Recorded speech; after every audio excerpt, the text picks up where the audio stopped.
Welcome into Cooking with Margie. I'm Eric Stafford. This is Margie Mansure, and we are here today with a big cut of meat. Well, you know, I rarely bring beef in, and so I was thinking I wanted to be fair.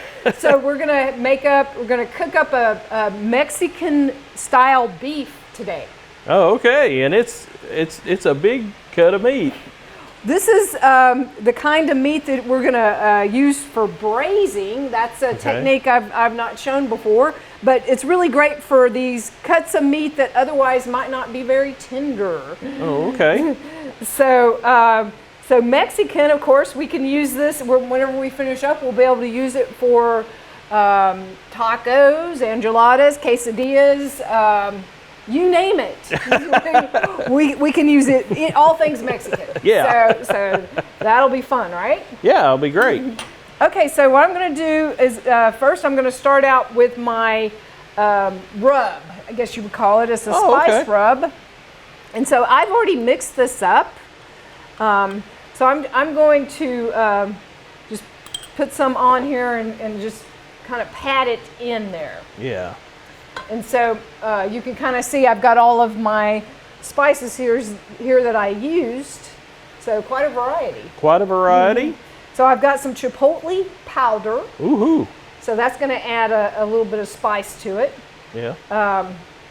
I've got paprika, which I used smoked paprika. You don't have to use smoked. You could use just regular sweet paprika. Yeah, but it gives it a little smoky flavor with the smoke, does it not? Yes, yes, good point. Along with that chipotle, the chipotle pepper has a little bit of smoke flavor as well. Okay. But you know, if you want it, there are no big rules here. However you like it. We're here for fun. Yeah. So if you don't like much spice, you don't. Chipotle is a little bit spicy. Yeah. So I'm just trying to coat this, right? So got to get it on each side. Yeah. Let's see, what else did I use? Oregano, cumin, coriander, a little bit of allspice, which kind of gives it that warm flavor. And you know, I just realized recently, I always thought allspice just had a bunch of spices in it, like cinnamon and nutmeg, but it doesn't. It's its own spice. Oh, okay. Did you know that? No, I did not know that at all. I'm kind of illiterate when it comes to the spice rack. You're learning. I'm learning. I am learning. I'm not as afraid of the spice rack as I was. Awesome. Hopefully your spice rack has expanded since we've been cooking together. Well, yeah, some. A little bit. Let's see, I went ahead and got the powder, onion powder, garlic powder, and let's see, is that everything?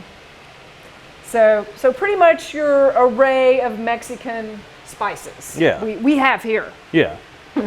So with braising, what we're going to do is to give it a lot of flavor, we're going to brown the outside first. Oh, okay. And see, it's a moist heating method.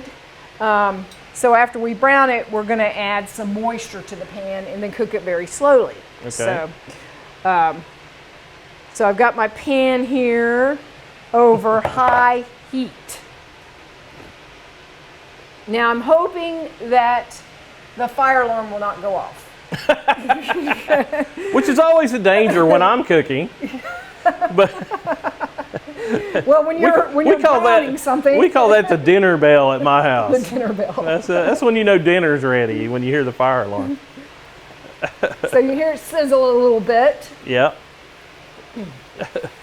All right, so I'm gonna it still needs to get up a little bit higher, but yeah, as one side turns brown, I'll just turn it over, get the other side, and just brown every side of this. So I've got a 3-pound roast here. Yeah. This is a round roast. So, you know, round steak is not the most tender. Yeah. So round roast isn't either. So this is by braising it, then we're going to, when we add our moisture and cover it, which you'll see, what it does is it kind of steams it, and it breaks down the connective tissue that makes it kind of tough. Yeah. So we're gonna make it softer. Exactly. Yeah. Okay. So a lot of the Mexican dishes they use, these cuts of meat are very flavorful. Yeah. So they like to use them. They're very savory. So, so while we're doing this, we want to have something to go where we're going to actually make burritos today. Oh, okay. Burritos. Yeah. I thought of tacos, but I thought, no, we eat tacos all the time. Let's do something different. Okay. So we're going to have some guacamole, and I know you've made it before. We made that together. Yeah. So what I want... So you know I'm experienced. You can do it. Yes, you can. You can do it. So this is, I've already put in our container here, our bowl, a cup of tomatoes, 2 tablespoons of, I chopped up some cilantro. I squeezed in juice from 1 lemon. Okay. Okay. So now we need some avocado. So your job is to cut those avocados up. Okay. So All right. yeah, you can just cut those and show us how it's done. Yeah, right. You know. Yeah, right. So whenever you cook meat at a high heat like this, it's called the Maillard reaction. Really? That's the chemical term. Okay. And so it has to do with, apparently there's a very small amount of carbohydrate in the protein, and it reacts with the heat to form, to kind of caramelizes. Okay. And who come up with that, Mr. Maillard? Yes, so. Well, it might have been Ms. Ms. Maillard, I'm sorry. You know how No discrimination how it was, here. The women came up with things. Oh, and yeah, then of course. They knew that it wouldn't be accepted if the woman is the one who came up with it. So True. then they had to say it was their husband's idea. So That is kind of, sad. it's sad, but true. It's very true. So who knows what, what women came up with that people took credit for. Oh yeah, there's all sorts of evidence of this. So we can put anything in our burritos, of course, but Yeah, guacamole is always a good one. yeah. So I'm having issues with these avocados. are they giving you a hard time? Yeah, I'm a southern boy. Well, Miss avocados Texas. are very south. Yeah, they're too south. Very far south. Come on, boy. There you go. He come out. I'm pretty sure that my sister lives in Texas, and I think she has an avocado tree. In her Really? yard. Either an avocado tree or an olive tree. I thought, wow, that's pretty cool. That is cool. I wouldn't mind an avocado tree. I know. So the Mexican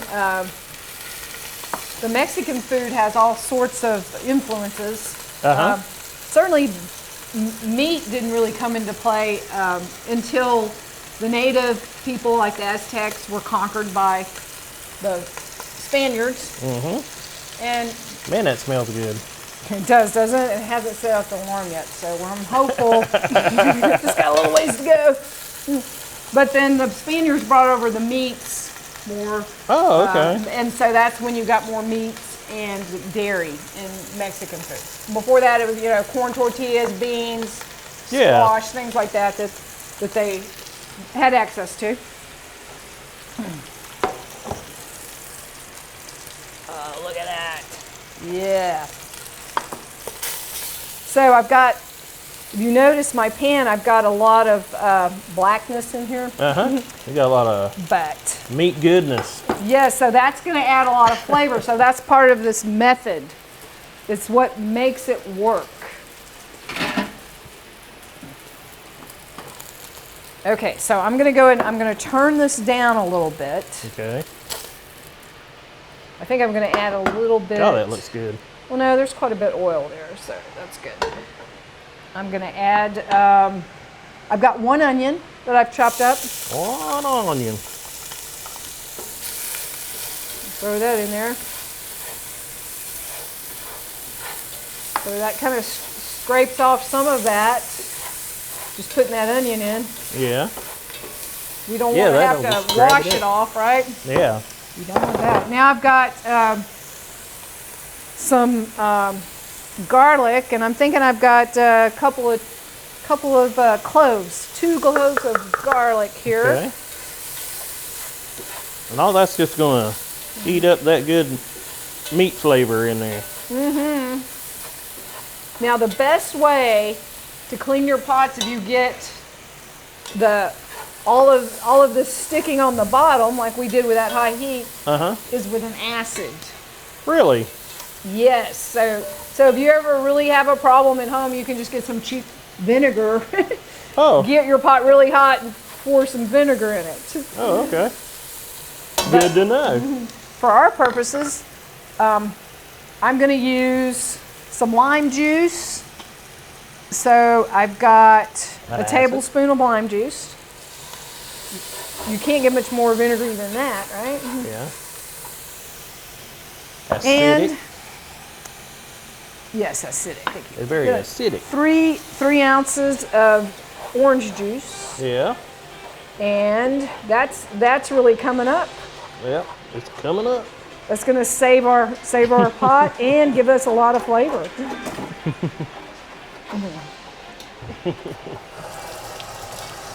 So that's all coming up, and it's got the spice in it. The char, yum. Sorry, I had avocado fingers. Yeah, well, you did it. I did actually do it, Yay. so, you know, points for that. I had faith in you. I'm gonna add some, just some crushed tomatoes now. Yeah. So I have about 7 ounces of crushed tomatoes. Yeah. Half of a jar. Yeah. Now, if I were doing the full 3-pound roast, I would use a full jar. Yeah. Obviously. I've got some beef broth here. Yeah. Okay, so I'm gonna add that. So this is my braising liquid. And then the rest of this spice concoction, I'm gonna just put that in there. Yep. Okay. Bring that back up to a simmer and stir all that together.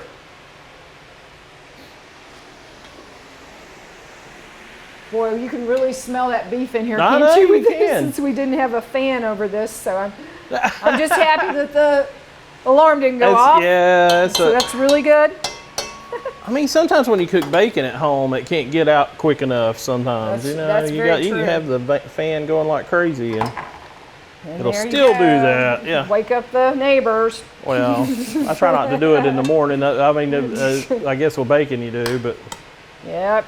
Okay. you so try not. So I've got my put that looks back so in good. there. So there's from here.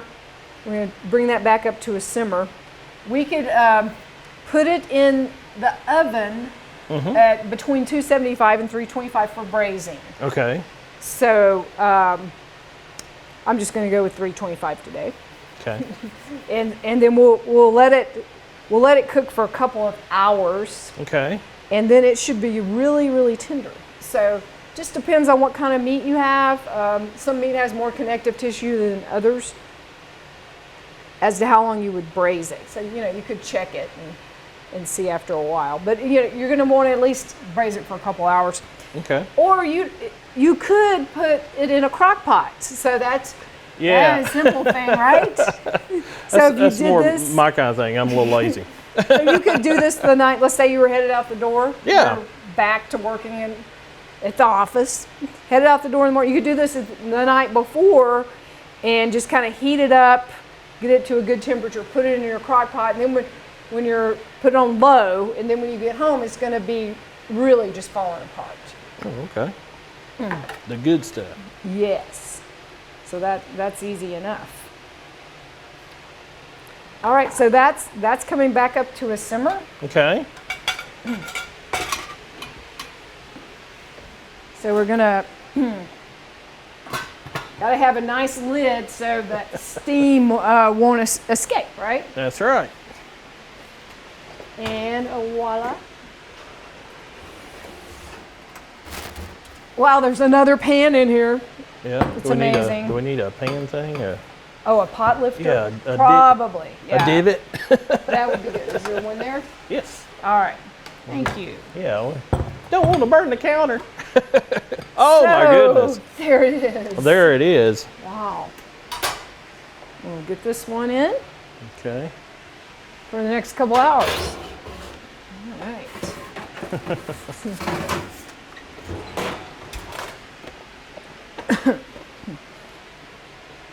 Okay, so this, so now what I'm going to do, you want to go and move your, Move this out? oh, I guess you could shred some meat on that. That's a good idea. We want to shred our meat. Okay. And we want to reduce the sauce a little bit. Oh, okay. So, Do I need to go ahead and mix this, or? Yeah, if you want to go ahead and mix that, Mix that's that perfect. I'm sorry. I'm behind the times. Doesn't take long, not at all. And we're going to take 2 forks. Okay. Yeah, because it's going to be too hot to handle. Yes. Yeah, I'd say it's pretty hot. It's been in the oven that long. It's hot Excuse to me. handle. You're fine.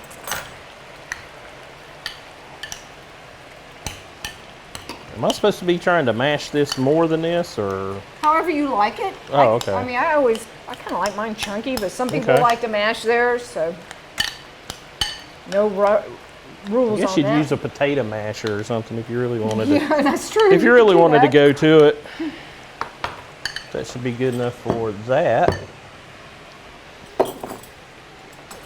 Okay, to be honest, I have not shredded that much meat in my life. Okay. But you got your 2 forks there. So Got my 2 forks. my understanding is that you kind of put them like this, and then Yeah. you just pull, Yeah, you're pull kinda- it down, right? Yeah, you're kind of going to go against that? it. Yeah. Ah, that's not And that way you can shred it and not burn your dainty hands. You don't want to do that. No, you don't want to injure yourself while you're no permanent burns. You don't You wanna can make let the it cool down. newspaper. You can let it cool down, but we're in a hurry. We want to eat. That's right. And our sauce here, kind of sizzling down. So anytime you want to make something thicker, a sauce thicker, instead of using a starch or something, you can just Yeah. sizzle it down a little bit. It Sizzle it down. concentrates the flavors. I thought I was doing good, but you're shredding better than I am.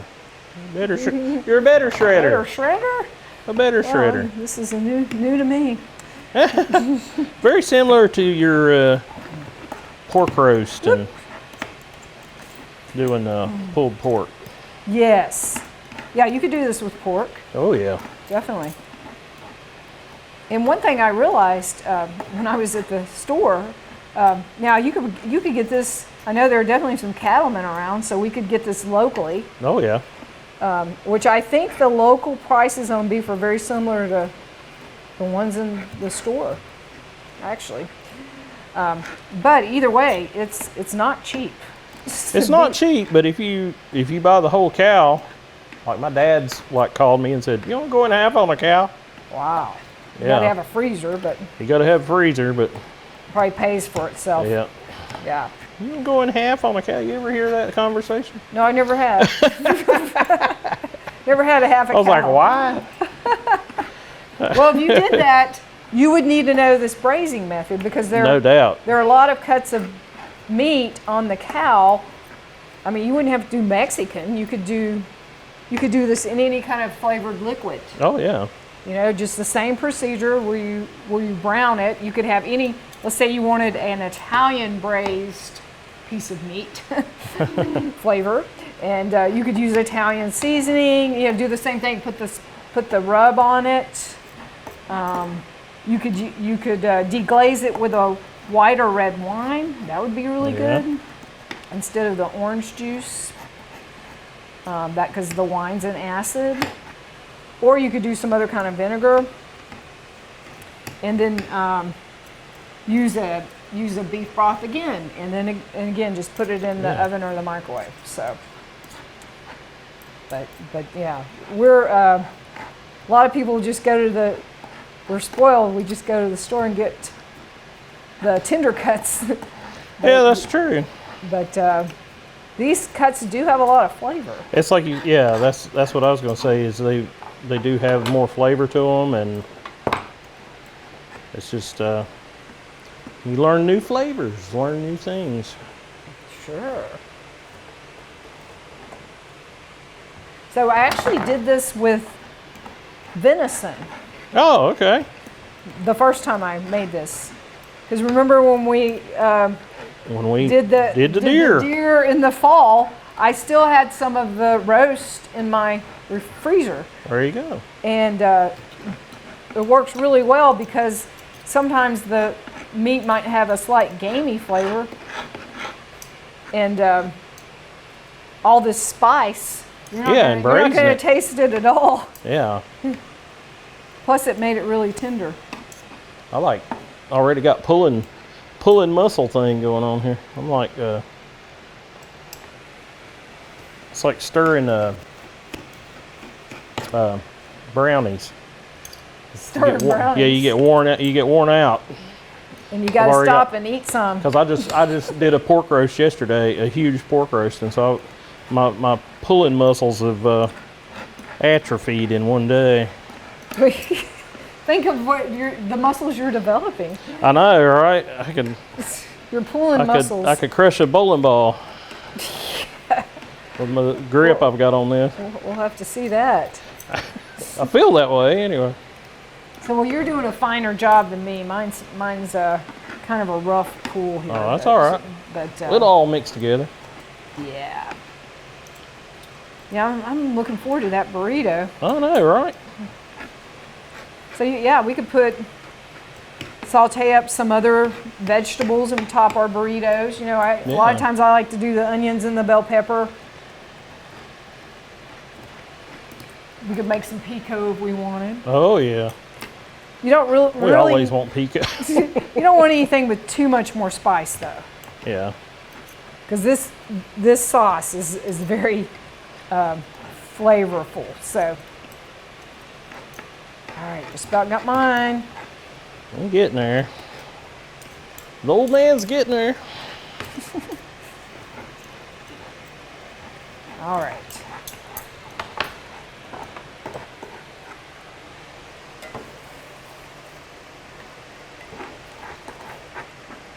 Okay, so that sauce is thickened up a good bit.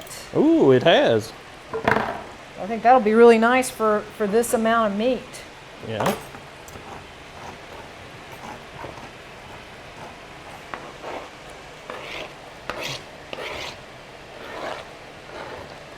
So you could freeze this, you know, if it seemed like it was too much. Yeah. Just because if you're cooking a large roast and there's only a couple of people, it may really seem like it's a lot to deal with. And you might get tired of eating it. It's pretty flavorful. So you freeze it for later. Be so happy to have that. When the tomatoes come in, do a lot with that. That would be great. All right. All right, we're ready for this one. You want to take that? Thank you. Yeah. Good for that one.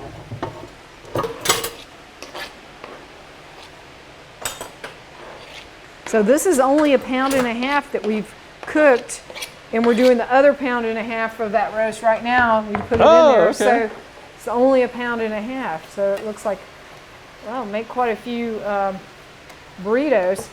Oh, another thing you can make is enchiladas. Ooh. Yeah. Put those, just pour some enchilada sauce on those and bake them.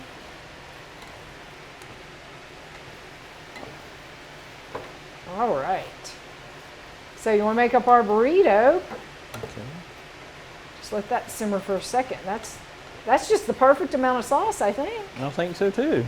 Look at that. Turn that down a little bit. All right.